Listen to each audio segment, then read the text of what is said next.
If you or maybe your client is thinking about buying a new home, but you currently own one and you just aren't sure what steps to take in order to move forward, what about if you need to sell your current home in order to be able to afford a new home or even qualify for a loan?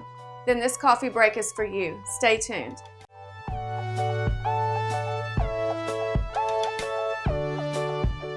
Hello, my name is Kelly Yount, and thanks for joining us again for Coffee with Capital. For many, it's very common these days to need to sell their current home at the same time they're buying a new one.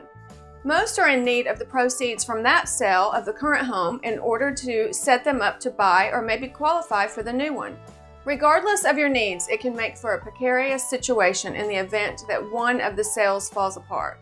This is just another reason to align yourself with a highly skilled team that is well versed and well prepared and can manage the sale of your home while buying a new one at the same time. Today, I'm hoping to clear up any confusion regarding the addendum for sale of other property by buyer. This addendum creates a contingency, which means that as it's written initially, the buyer's other property listed in paragraph A of the addendum must sell before the buyer can close on the seller's property. This is a great way for a buyer to put in a contract on a house they want, even though they still have to sell their house before they can close. But many times a seller has reservations about accepting a contract with a contingency. I think many times the seller is not clear on the terms of the addendum and feels bound by accepting a contingency contract. However, the addendum has built-in protections for the seller as well, and they can be negotiated so that the seller does not feel trapped. Paragraph B on the addendum for sale of other property by buyer states, if seller receives a written offer to sell the property, then seller shall notify buyer of such acceptance and that seller requires the buyer to waive the contingency.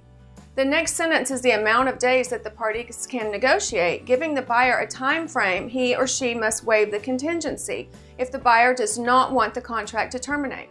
So even though a seller accepts a contract with a contingency, upon receiving another written offer, the buyer can be forced to give up the contingency or terminate with just a couple of days if desired.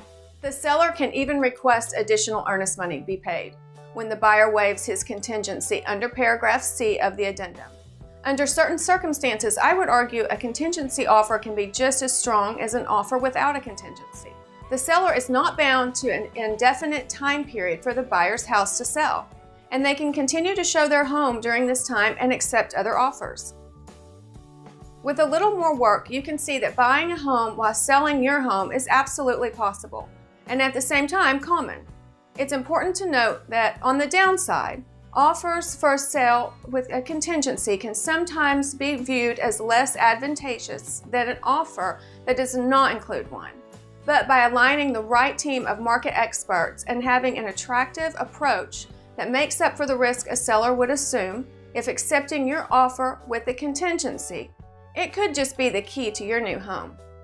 I hope this information was helpful to you. My name is Kelly Yount, and I'm an attorney with Capital Title, and I'm here to assist you with any questions or concerns. Thanks for stopping by, and we hope to see you next time on Coffee with Capital. Wishing you the best.